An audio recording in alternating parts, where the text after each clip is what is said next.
Bonjour à tous et bienvenue sur la base de Mortefontaine en région parisienne pour clôturer cet essai longue durée de la GT. Alors cette fois, McLaren se concentre sur le grand tourisme, c'est-à-dire l'art de mêler les performances au confort. Du confort oui, mais à la sauce McLaren avec du carbone, un V8 et 620 chevaux.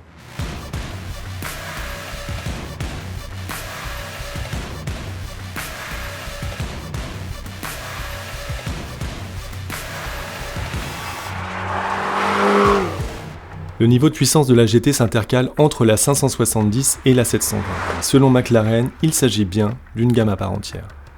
Moins athlétique que les versions Sport Series que sont les modèles 500 et 600 et moins affûté que les Super Series 720, Coupé et Spider.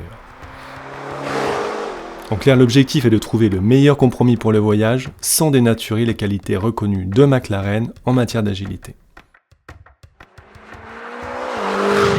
Juste derrière moi, on a le nouveau V8 4 litres biturbo, 620 chevaux, 64 mètres kg. On a un carter sec, on a un limiteur de régime placé à 8500 tours par minute. On a une puissance maxi obtenue à 7005 et un couple maxi perché à 5500 tours par minute. C'est très élevé pour un moteur suralimenté et ça démontre la volonté de McLaren de garder la puissance dans les tours.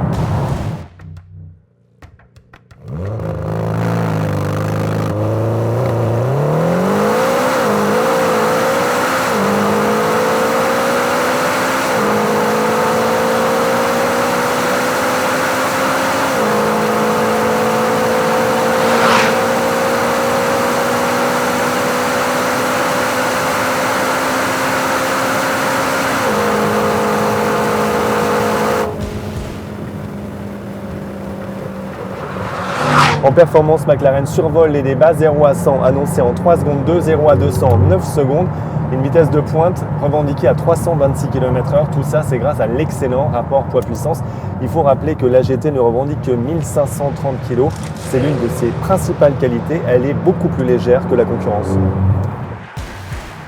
Au cœur du dispositif, on retrouve la cellule centrale en carbone qui garantit la légèreté et la rigidité. La McLaren est aux antipodes d'une Bentley Continental GT V8 avec 800 kg de moins au total. Grâce à son architecture, McLaren ajoute une répartition des masses favorisant le train avant. La différence est flagrante par rapport à une Aston Martin V8 Vantage. La GT change de cap et plonge à la corde avec une rapidité extrême et surtout sans le moindre saut-virage. Quel que soit le rythme de conduite, la direction fait toute la différence par rapport à la concurrence. On a aussi des réglages plus soft, ça c'est pour le confort, et on a toujours le châssis proactif qui analyse la route toutes les 4 millisecondes, ça donne un filtrage exceptionnel. Franchement, sur le plan dynamique, c'est le sans faute. Les remontées d'informations permettent de lire la route comme un livre ouvert. Ces sensations apportent un plaisir de conduite extraordinaire, contrairement au GT, dont le confort et l'électronique finissent par vous isoler de la route. En matière de caractère mécanique, en revanche, le bilan est plus mitigé.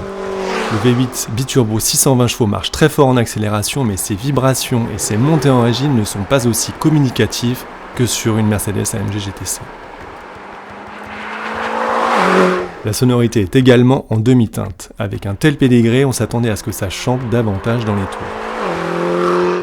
À l'usage, le 4 litres est nettement moins musical qu'un V8 Maserati ou que le V10 des Audi R8 et Lamborghini Huracan. À l'intérieur, on monte d'un cran par rapport à la McLaren 577. C'est un peu comme si on passait de la classe business à la première classe, aussi bien en qualité, en finition qu'en matériaux. On a du cuir souple, on peut même avoir du cachemire. On a des détails très soignés, c'est plus épuré que dans une Aston Martin Vantage. Alors les plus pointilleux diront qu'il reste quelques plastiques, mais l'ambiance est bien celle d'une GT. Alors au final, on s'aperçoit que la GT élargit le champ d'action de McLaren avec un excellent compromis pour le voyage. Reste à conduire la Ferrari Roma et la nouvelle Porsche 911 Turbo Type 992 pour avoir le tiercé du grand tourisme. D'ici là, on se retrouve sur les réseaux sociaux et sur le site sportauto.fr.